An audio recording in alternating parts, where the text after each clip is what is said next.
over the world to discuss how evidence-based regulation is creating pathways to safer alternatives to smoking and improved public health outcomes. Today, we'll examine successful regulatory frameworks that balance consumer access with appropriate safeguards, also the impact of transparent risk communications, and the public health implications of formal markets for alternative nicotine products. And I'm very happy to present each and every one of our speakers. I will introduce them shortly. Please, they all have big CVs and big bios, but it would be very boring. But let me give you a little bit of information about one of them. This is strict alphabetical order. So I'll start with Guy Bentley, who joins us from the US, where he serves as the Director of Consumer Freedom at Reason Foundation, a great organization, by the way.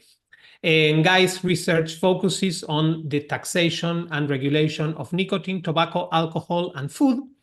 It's an amazing combination, by the way. His work has been featured in prestigious publications, including the Washington Post, USA Today, Forbes, and Time. Secondly, I want to introduce you to Nick Christofidis. Sorry for my pronunciation, Nick. Yeah, the Greek last names are like hard. I know, everybody knows that you're the Greek guy here, Yeah, I don't think anybody thinks that, Lindsay will be, or me, I will be speaking about Greece, it's probably you, and with good reason. And Nick comes from Greece, and with over 25 years of experience in design and advertising. And for the past decade, Nick has focused on the vape industry as an advocate for reduced risk alternatives.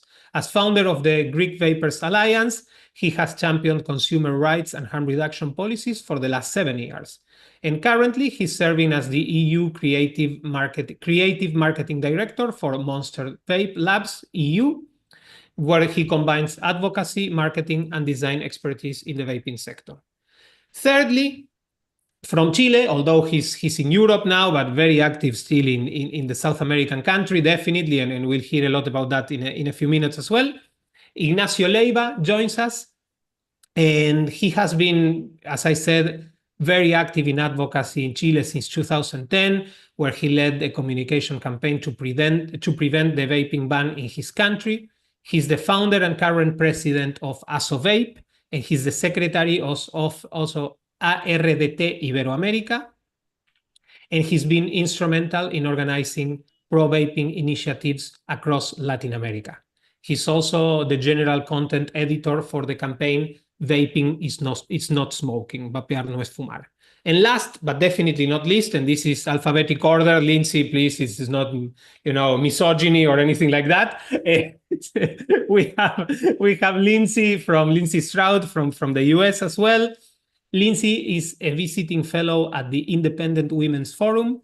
No? A board I'm just going to make sure I'm no longer with TPA. But yeah, sorry, I didn't know about that. Yeah. I found that a few days ago. Sorry, it was my but I haven't really been advertising it. Yeah, she's a board. I hope that the rest is correct. She's a board member of the American Vapor Manufacturers. No, okay, no. IWF and THR 101.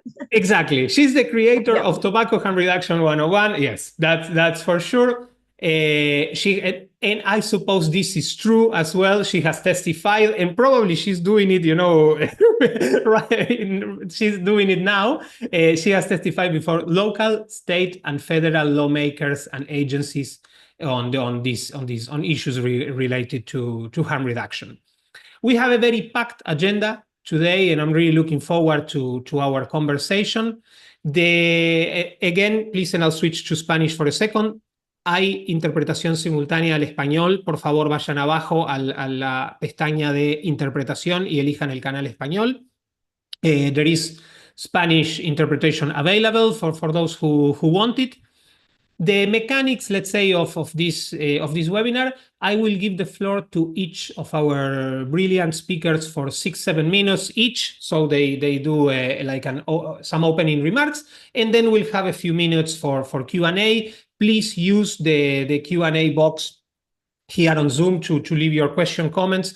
I will do my best to put them to our speakers as best as I can, and as many as I can. Our criteria, as always, is America first. So we want to start with Lindsay in this case now. And jokes aside, we want to start with Lindsay. And what we asked her to tell us about is if she could address the recent milestone that has happened in the US regarding the authorization by the FDA of a nicotine pouch in January this year. So, Lindsay, for the next 6 minutes, more or less, the floor is yours. Thank you very much. Oh, well, thank you. And thank you for inviting me. I'm really excited to be a part of this. It's always just great to see global tobacco harm reduction and all different, time zones and everything. So what's going on in the United States? I mean, we have some little bit of success, but we got a lot of, still a lot of progress to be made.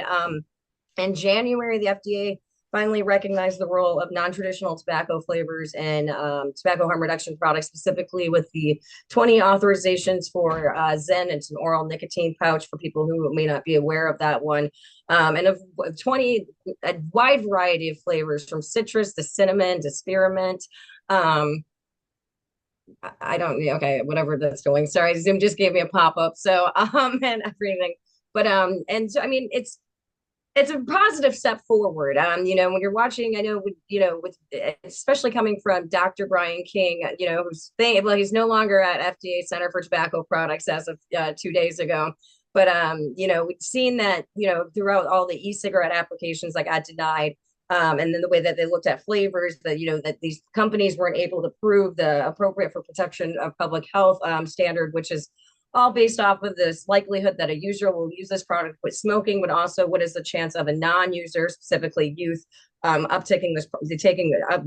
of this product if they otherwise wouldn't. So the FDA recognizing that, and the Swedish Match actually being able to demonstrate that to the FDA was very, very awesome. And I think it's going to open up a whole new wave of, when you look at oral nicotine pouches, you're seeing an explosion of them happening in the United States, and thankfully they haven't really coincided with this increase in youth usage of it. It's still less than 5% of youth. I think it's like 3% or something that we're using oral nicotine products. So it's been really great to actually go into state hearings and be like, the FDA does recognize the role of flavors. It has found these products that be safe for the protection of public health, and they've also found that these products have helped people quit smoking.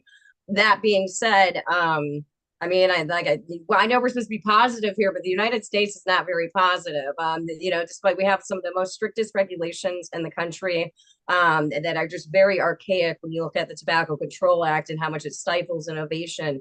If you just I was looking at the numbers yesterday, just under Brian King's, leadership, and there was 1,544 products that were authorized under Brian King.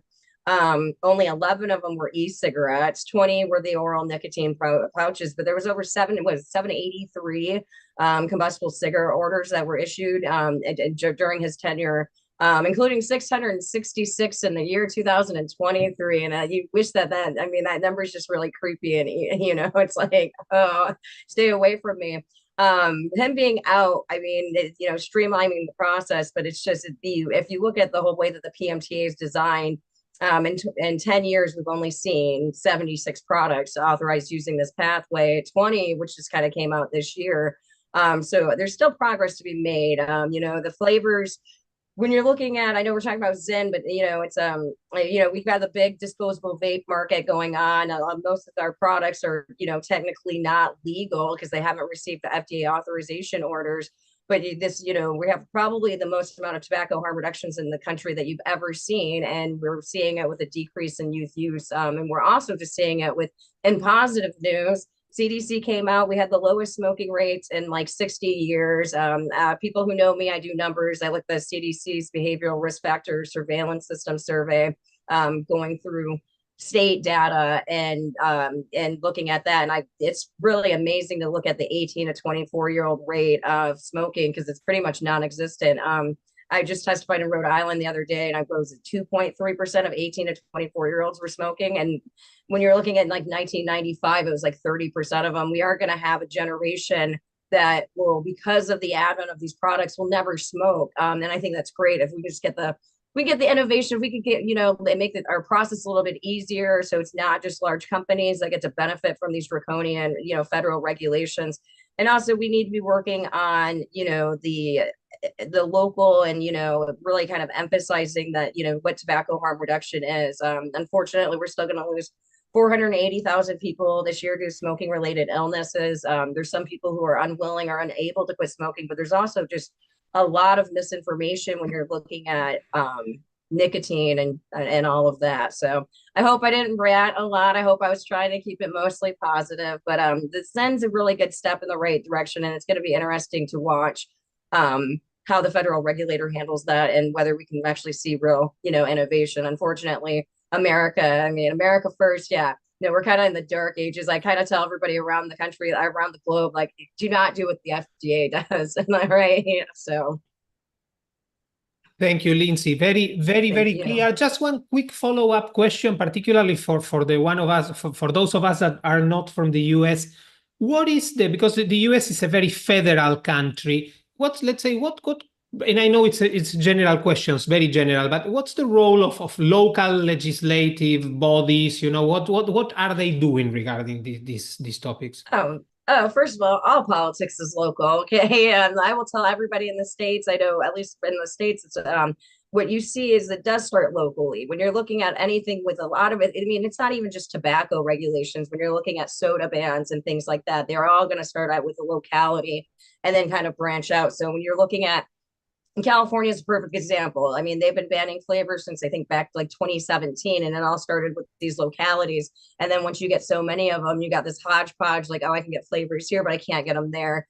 But localities have a big role to play. And also these are, as I'll tell people, I always bring up, Shawshank Redemption and Andy Dufresne and how, he's trying to get the library and he's telling him, he was writing letters to his state lawmakers and it took him 6 years and he finally gets the money and he's like, well, I guess I'm going to write 2 letters. I think that, you can never annoy your lawmaker as much as you should. Okay. They work for you. And that's like around the world. Okay. Those lawmakers, especially if you're in an elected, democratically elected, country, those people are supposed to be working for you. So, yeah, definitely local, screaming at lawmakers is you could do it locally, you could do it federally, but I think you have more impact at the state and local level. I think that's why I'm more attracted to that, especially when you're looking at, federal legislations really moves at really slow. Thank you, Lindsay. Thank you very much. And I want to continue in the US, let's say, probably in another city now, but I want to give the floor to Guy, because Lindsay, you mentioned that the US being in the lowest smoking rate in 60 years, if I heard correctly. And let's say, when we called the Guy for this webinar, one thing we wanted him to explain for us, and probably other stuff as well, is that also there seems to be a correlation, at least, between the introduction of vaping and also a steep decline in the introduction of vaping in 2007 in the US, and a steep decline of smoking rates in your country. So, Guy, please, the floor is yours.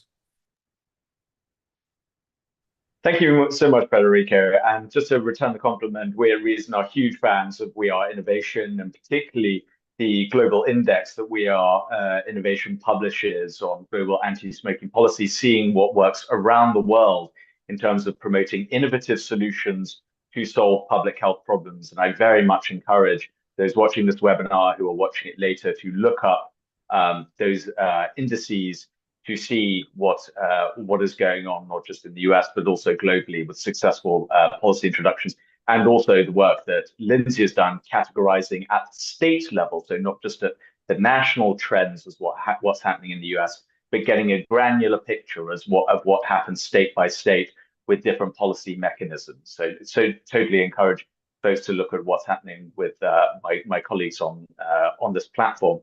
And Federico, you're absolutely right. Ever since we saw the introduction of alternatives to combustible cigarettes, whether it's e-cigarettes, snus, and now nicotine pouches, we have seen substantial declines in both the adult smoking rate and also dramatic declines in youth smoking rates.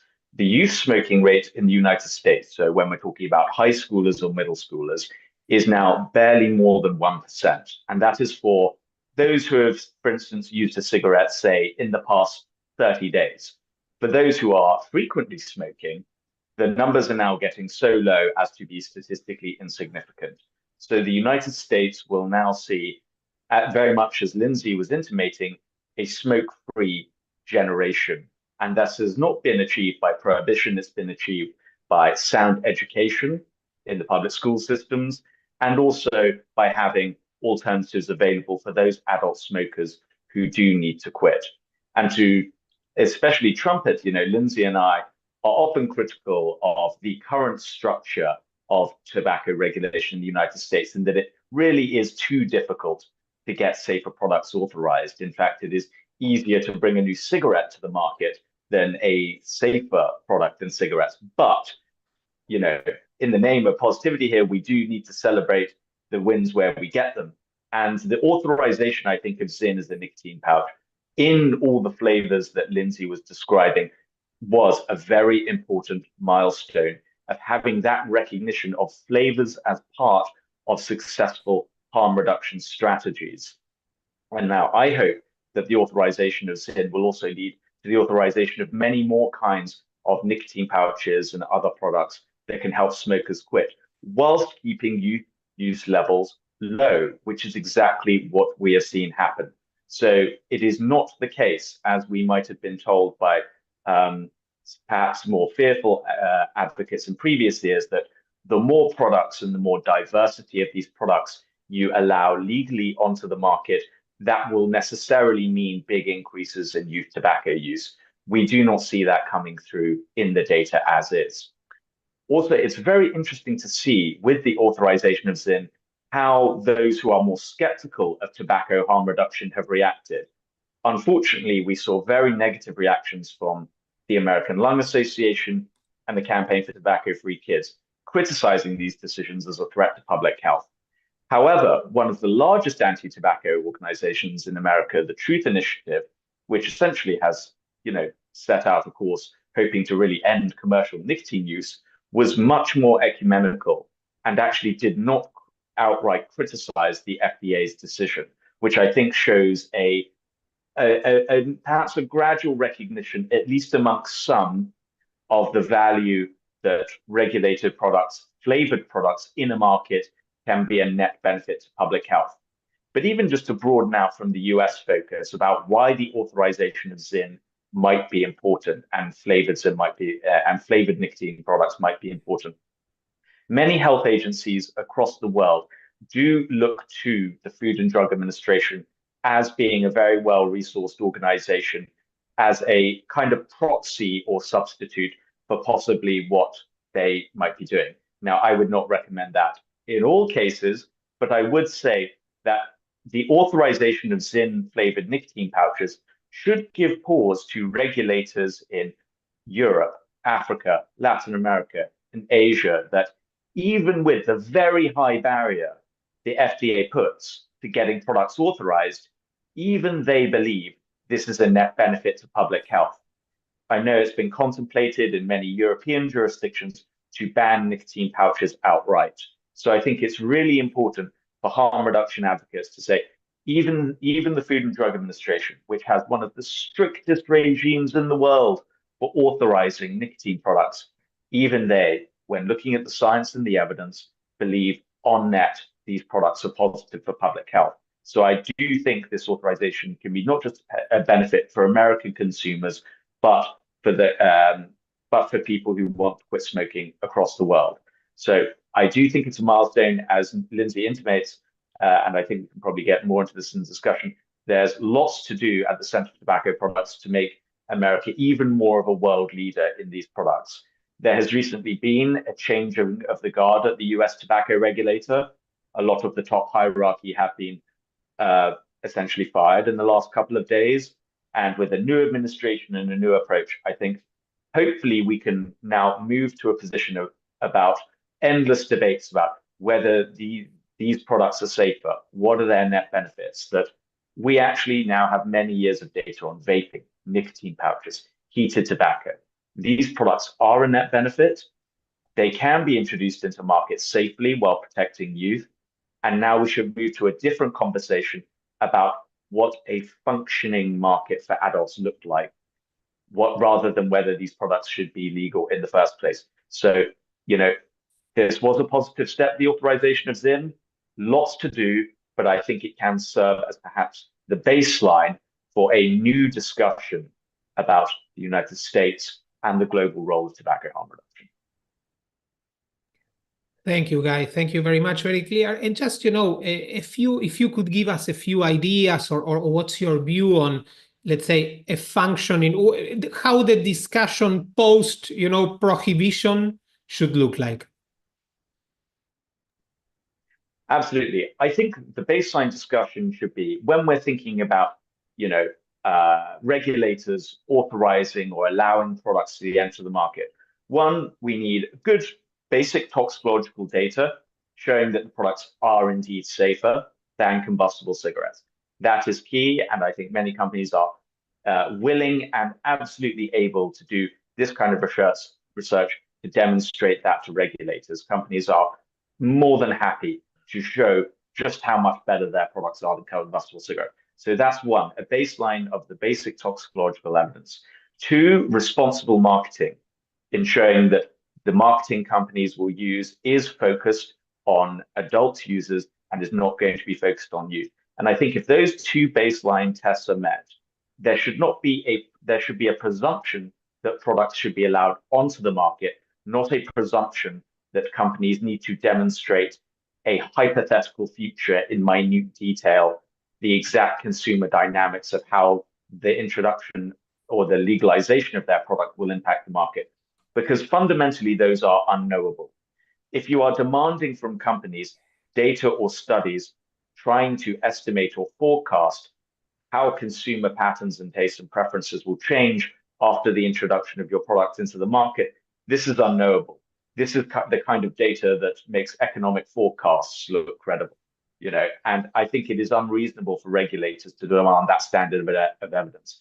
However, after products are authorized into the market, regulators do have ability to act. For instance, if something goes wrong with a product, if there is irresponsible marketing or a large increase in youth use, say, and not enough benefit to adults, then regulators are totally within their rights to withdraw that permission for that product to be in the market. So I think leveraging post-market surveillance, so seeing how the product actually interacts in the real world with consumers, with smokers, making sure we're getting the biggest benefits for public health that we can, much more should be placed on that end, rather than asking companies to essentially try and prove the impossible before their products can legally enter the market. So I think basic safety product standards at the pre-market stage, and then at the post-market stage, then we have post-market surveillance, and irresponsible behavior should be clamped down through regulators.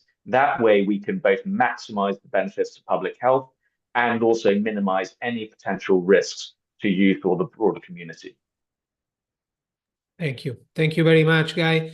And now I want us, let's say, to move to Chile, to Ignacio Leiva, because there are a lot of very good. I mean, there are some good news regarding nicotine regulation frameworks. More smart regulation.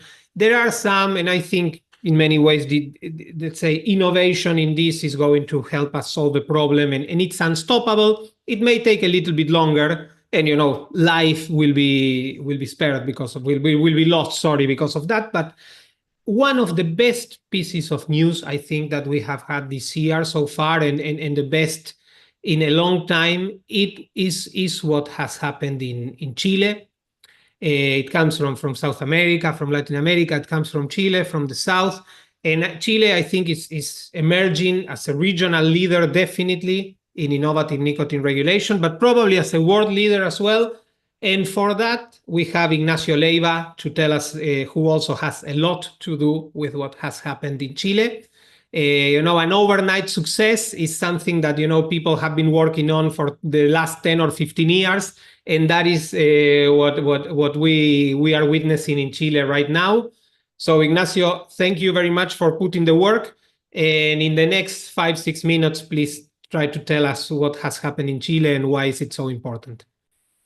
Well, first of all, thanks for your words, Federico.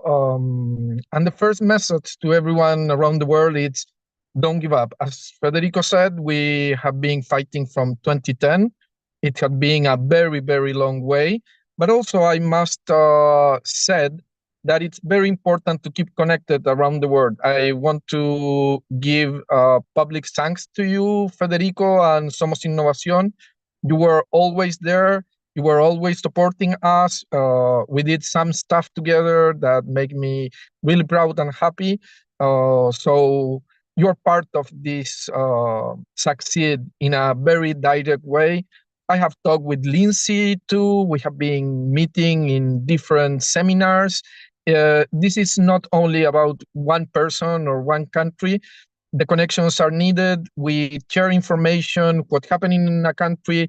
It will happen for sure in your country sooner or later. So this is a mega win for the world, not only to Chile. It's a combined effort of many, many activists that we are fighting, not only in Chile, we are fighting in many countries at the same time. And I want to say thank you to all those people that were always there, giving information, helping to communicate what was going on. So that's the first thing. I really appreciate your words. I'm very happy of what we got, but you're part of it too. As I said, Lindsay and a lot other advocacies were involved in different ways in the process. Well, as I said, the first thing to say is don't give up. That's my first message. But my second message will be for the users. Users a lot of times feel that they don't have the power. And I'm not talking about the users that came into the advocacy. I'm talking about normal users.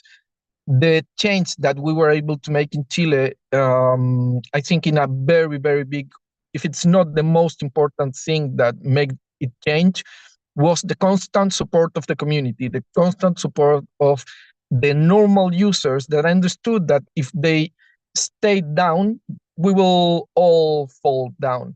In Chile, we were able to make the first public manifestation pro-vaping, but it was not only one. We, in all the time that we were discussing the regulation in the parliament, we called the user 4 times to go to the street and show that there was a lot of people involved, and they were doing it, and that was really, really a game changer for us. At the beginning, they didn't even want to let us talk in the Chamber of Senators, and we called up the users to please make the senators understand that we were a lot, and they sent only in one weekend 9,000 emails to each of the senators that were part of the chamber of the Commission of Health. So in that moment, they realized that this was not, as they tried to say, something made up by the tobacco companies. It's a real thing. There is people that it's really, really wanting to quit smoking, and they don't want to go back to smoking. So that's the first thing. That will be my message. My message is first to the advocacies, don't give up, but also for the users that you need to be part of this. It would have been impossible to do what we did in Chile if it was not because of the non-stoppable apoyo. I don't remember what's the word. I'm sorry. Support of the users. After a very, very, there is another thing that it's very important to trespass to others, and this might sound a little crazy. Trust politicians. I know that this sounds like, what the hell are you talking about? I know many people stopped trusting them. We didn't give up. We continue every single time that we could have appointment with the politicians, talk to them. At the beginning, it was like talking to a wall, but sooner than later, they start listening, they start getting informed.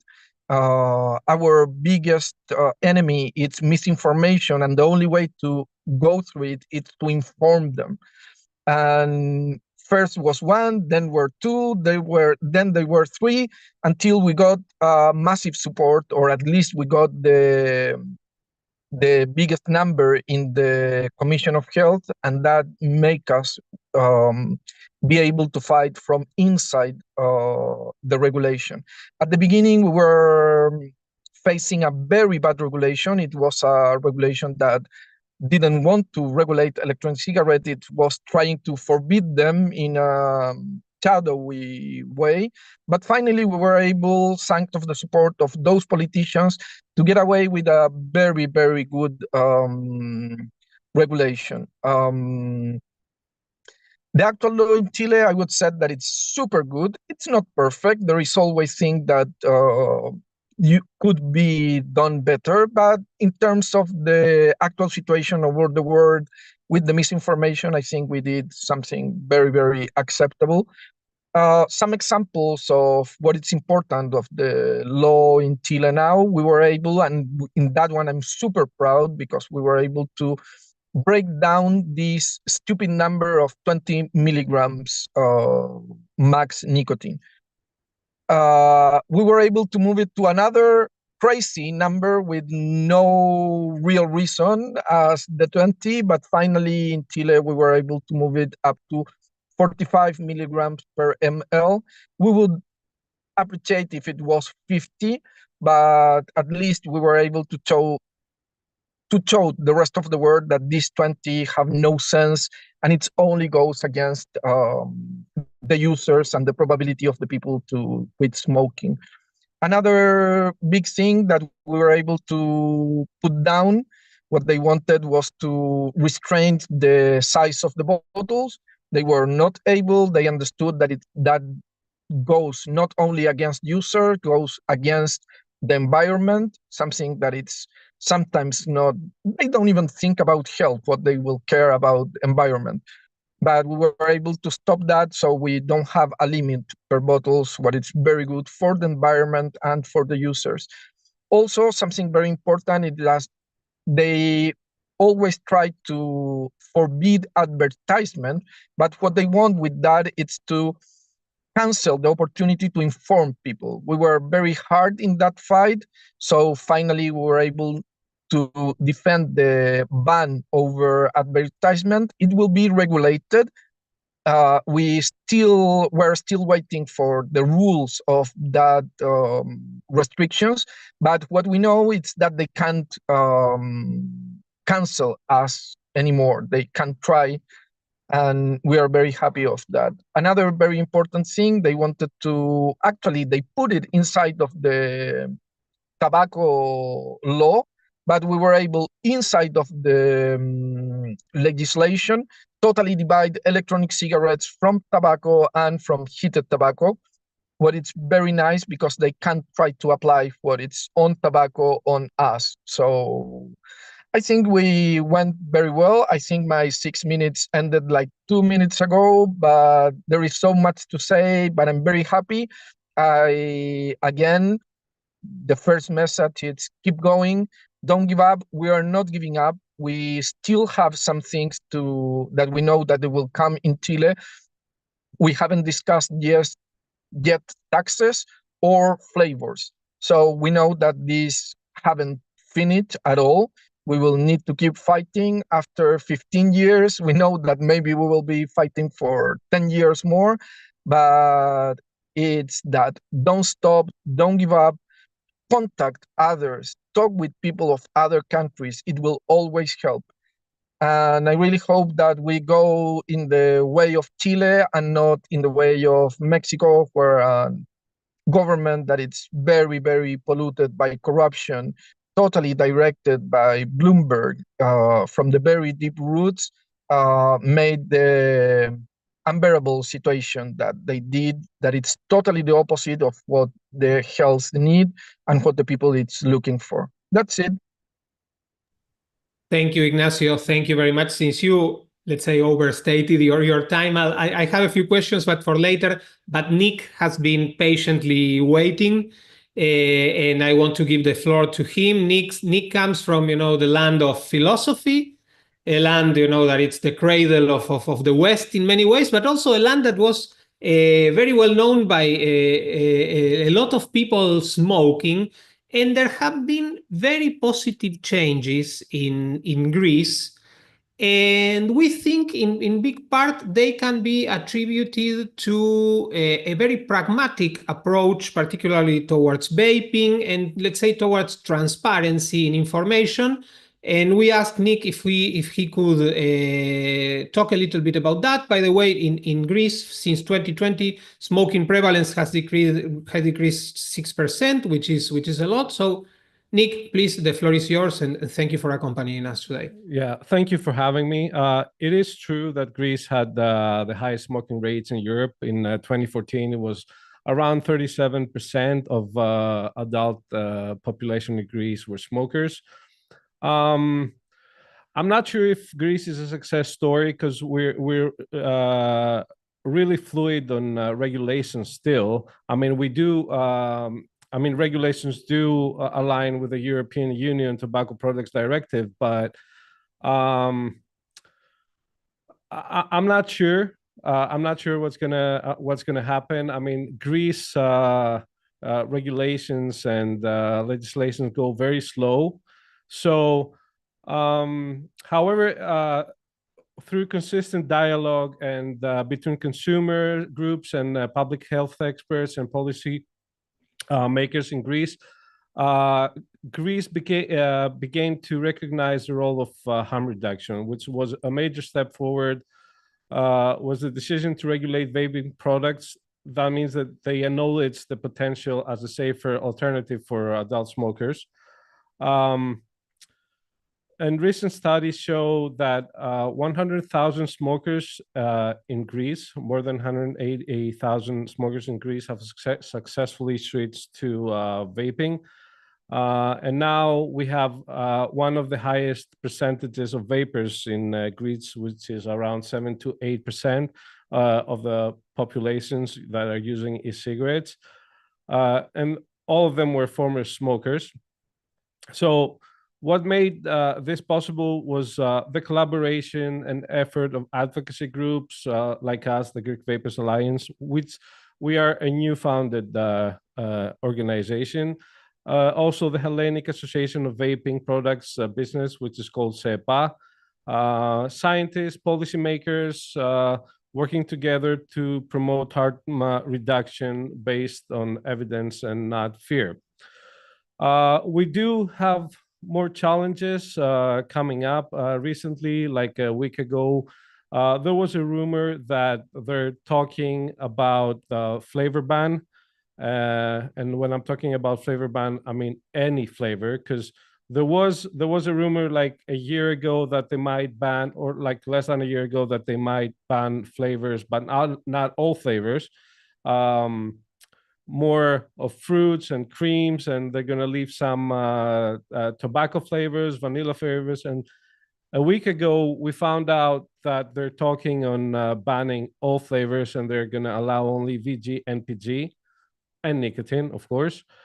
The real issue is that regulations and the discussions go very, very slow. I mean, Greece is like, we have fun here. We have sun, we have the sea, so everything goes slow. That make things harder for consumers. They live into fear of what's going to happen. Will they be able to vape like in a month or two? How are we going to vape if we don't have flavors? Are we going to go back to cigarettes? So everything is so fluid. Everything is, I mean, we had good results on people quit smoking. I mean, 7-8% is not bad for vapors, but I think we still have a lot to do. There's a lot work to be done. That's why I started this association, to educate consumers, because I think that's the weakness in Greece, that smokers or even vapers or potential vapers are not well educated on vaping. I mean, most of them think that vaping is, I mean, you know, they read all these articles of misconception that vaping is worse than smoking. Vaping can cause popcorn lung, you know, all these myths that we hear all these years that we vape. So my main goal is to educate consumers, and they educate smokers or potential smokers, like on the long run. So yeah, that's about Greece. I mean, we had some good things going on, but we're waiting for what's next to come. Thank you, Nick. And given that you're very much related to this topic, just a quick follow-up.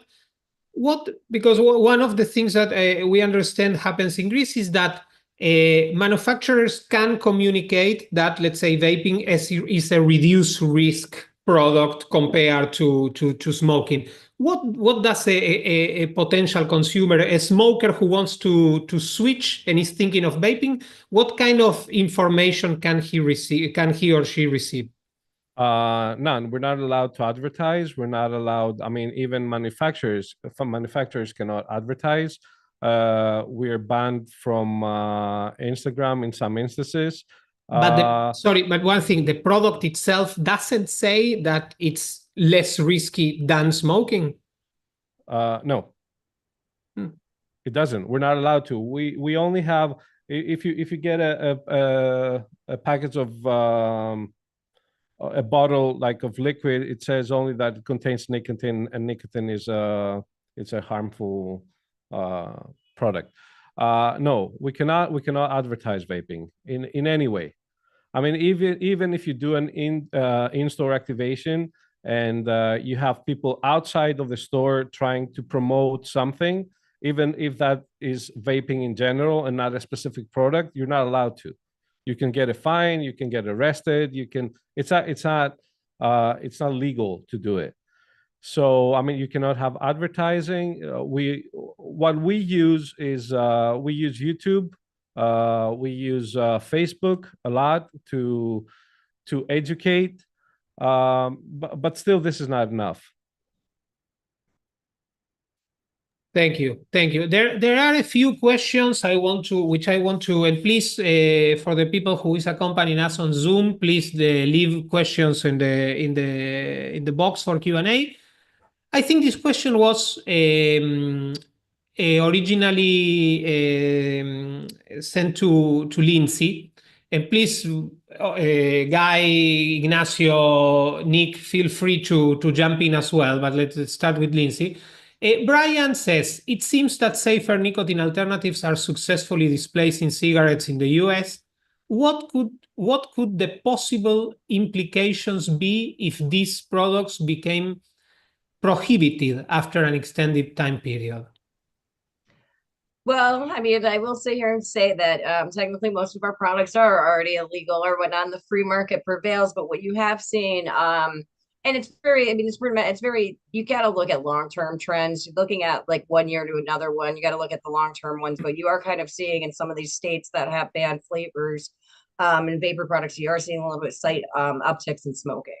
And that's really what happens. You'll see the renormalization of smoking. It's these products that are actually helping to displace, the combustible cigarettes. Like we've mentioned, Guy and I mentioned, that we are going to end up having a smoke-free generation because of these new products.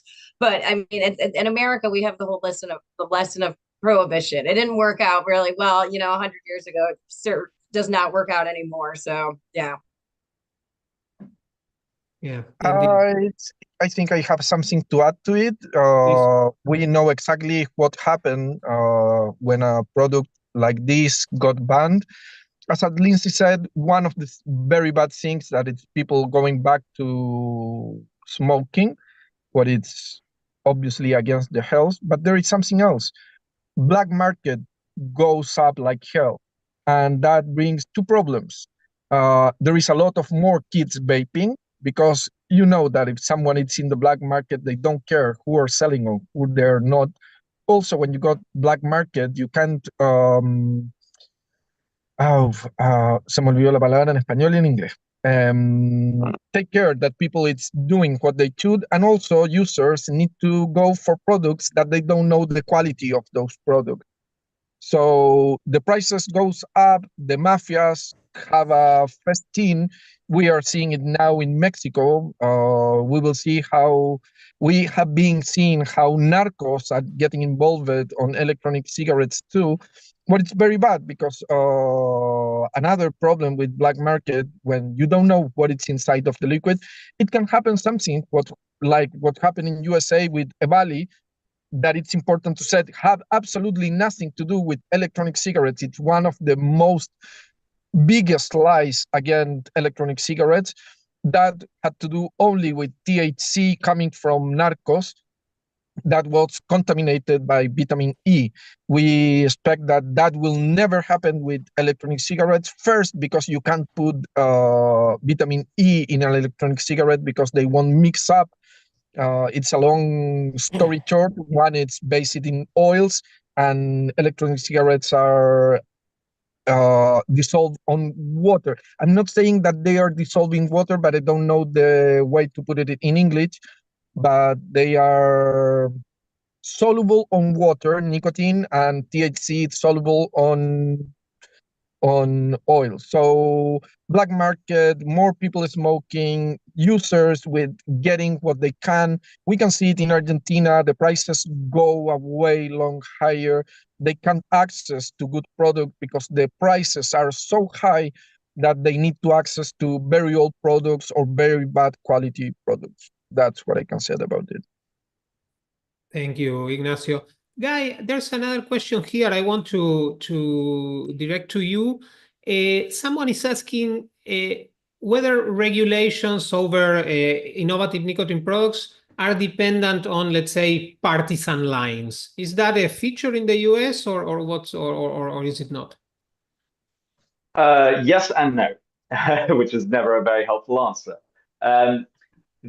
Because we have seen a fairly consistent hostile approach to innovative nicotine products from both parties. And that's doubly true when you look at the state level. It's not easy to tell who is going to be in favor of innovation and tobacco harm reduction just by their party line. There's people, particularly who Lindsay has worked with, who are both Republicans and Democrats who promote these products, and vice versa, people who are hostile. But I think it is doubly important. I think the question draws on something important, which is hopefully not to increase the salience of it being a partisan issue, that right, left, center, up, down, that should depend or decide your approach to tobacco harm reduction. There are reasons to be supportive of tobacco harm reduction, purely just empirical, in that it's good for public health. You know, I was a smoker for many years. Many members of my family were, and we all switched to vaping. And now, thankfully, we're going to live a lot longer because of that. That's not a partisan or political point. You can support it from a, perhaps more right-wing coded point of view in terms of individual consumer sovereignty, free markets and freedom. You can support it from a progressive point of view, in that smoking is now, it used to be quite a universal activity, rich, poor, anyone used to smoke. Now smoking is disproportionately concentrated among those who are less economically fortunate than those in the top of society. And so tobacco harm reduction is a progressive way to improve the health of those who are less fortunate in society. And also, particularly, one of the things we haven't spoken about in the regulatory context is tax.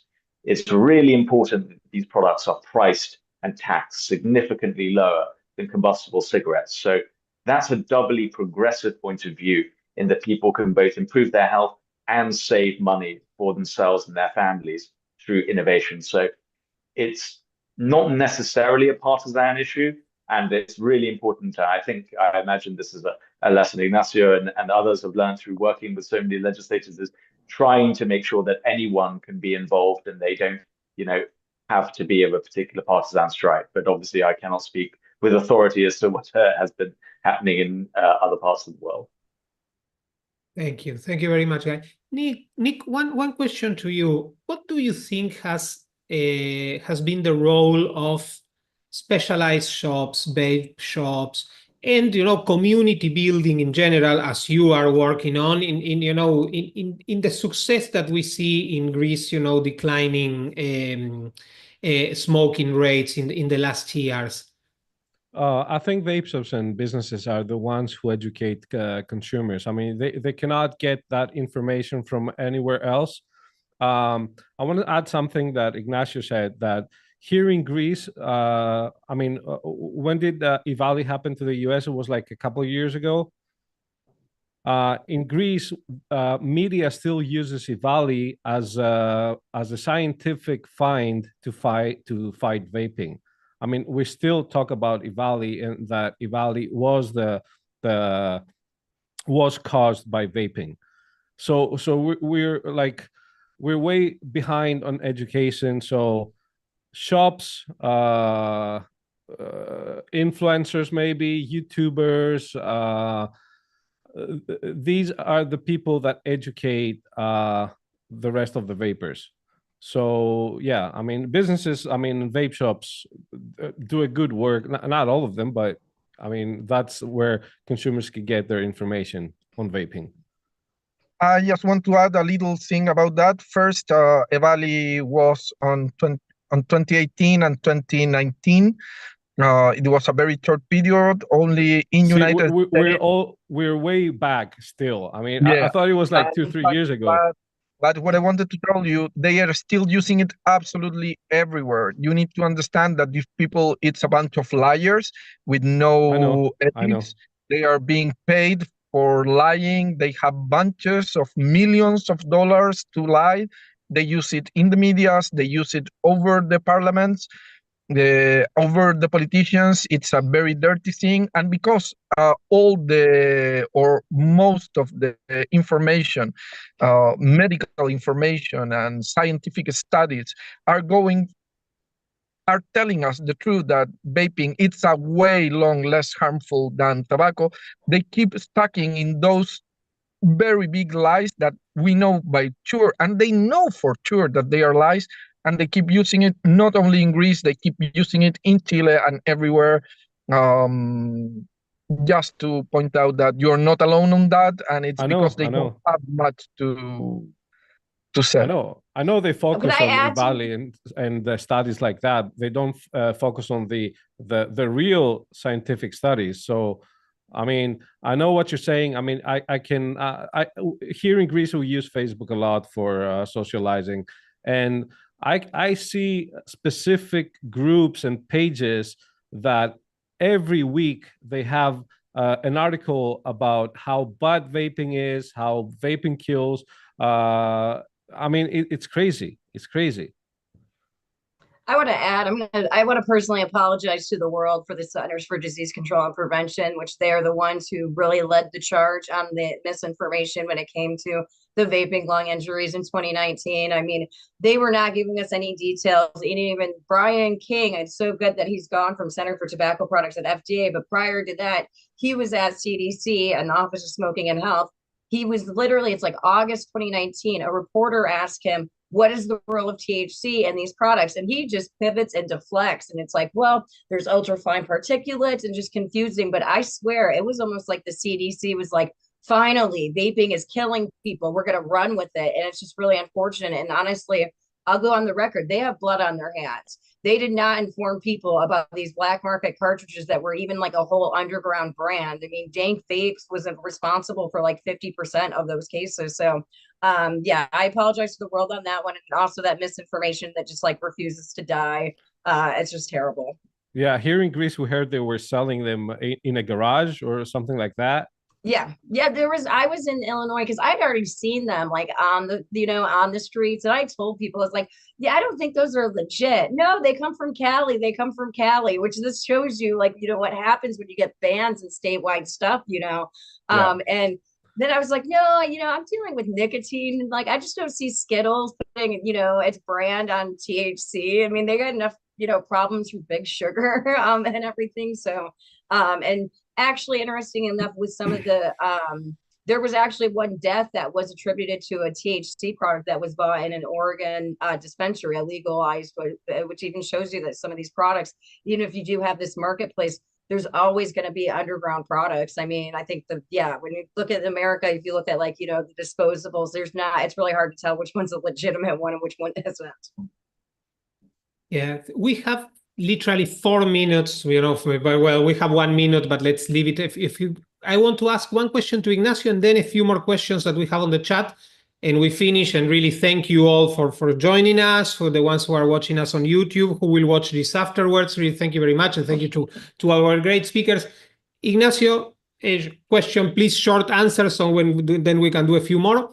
What do you think the impact of the regulation in Chile will be? What I must say, I hope that it will impact in the region. First, I hope that it will really settle down fast in Chile. It's starting to work, so we are seeing the market bloom, what it's very good for the users and very good for the smokers, and we're expecting that in Chile we will low down the numbers of smokers very fast. But also I expect that this will help other countries that are in the middle of the fight, like Peru. Peru, it's very close to finally have their regulation too. So we hope that they can use Chile. Chile have been an example for Latin America for very, very long time.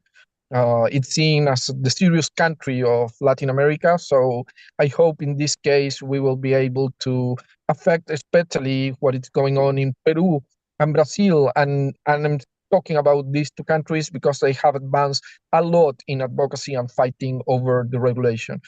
There you have very, very important advocacies. You have Jorge from Peru, and you have Miguel in Brazil, who are doing really, really, really big work there.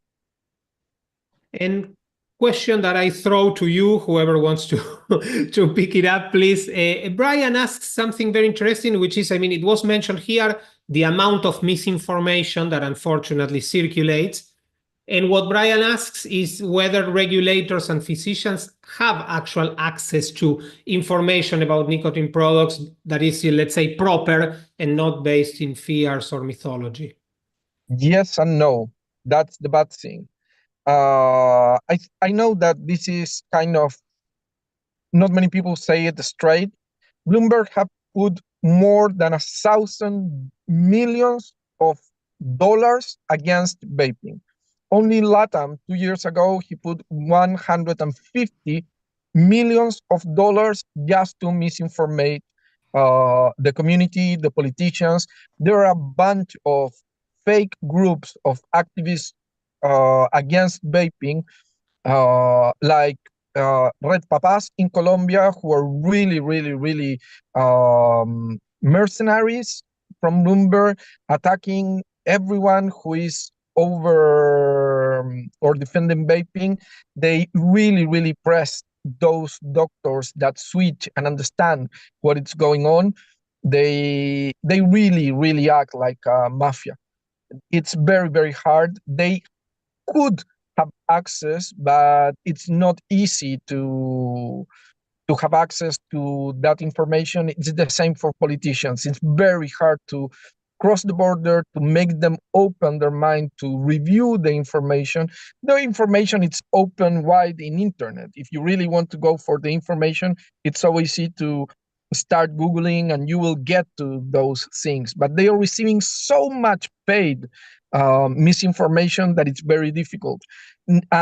Sorry, a little more. And now that we went with the regulation over in Chile, the amount of money that they are using to counterattack with misinformation, I think it's one of the worst moments in Chile about that. We are seeing a lot of publications totally fake, with wrong data, with fake data. Sometimes you see the data that have nothing to do with the title. It's a very dirty fight. So they could have access, but we are fighting with a very, very big amount of misinformation, and that's very hard. A question not for Ignacio, for someone else. Somebody lives here on the chat. what's let's say the educational value of EVALI? Is it like an indictment against vaping or an indictment against black markets and the lack of quality standards? I mean, I will say it is certainly an indictment of black markets. My colleague Jacob James Rich at the Reason Foundation, along with Jeffrey Myron at the Cato Institute, conducted an analysis to try and track where the major incidents of EVALI were and what the relationship was to whether marijuana was legal or not. And what they found was that the highest concentration of incidents of EVALI were in US states that had not legalized marijuana.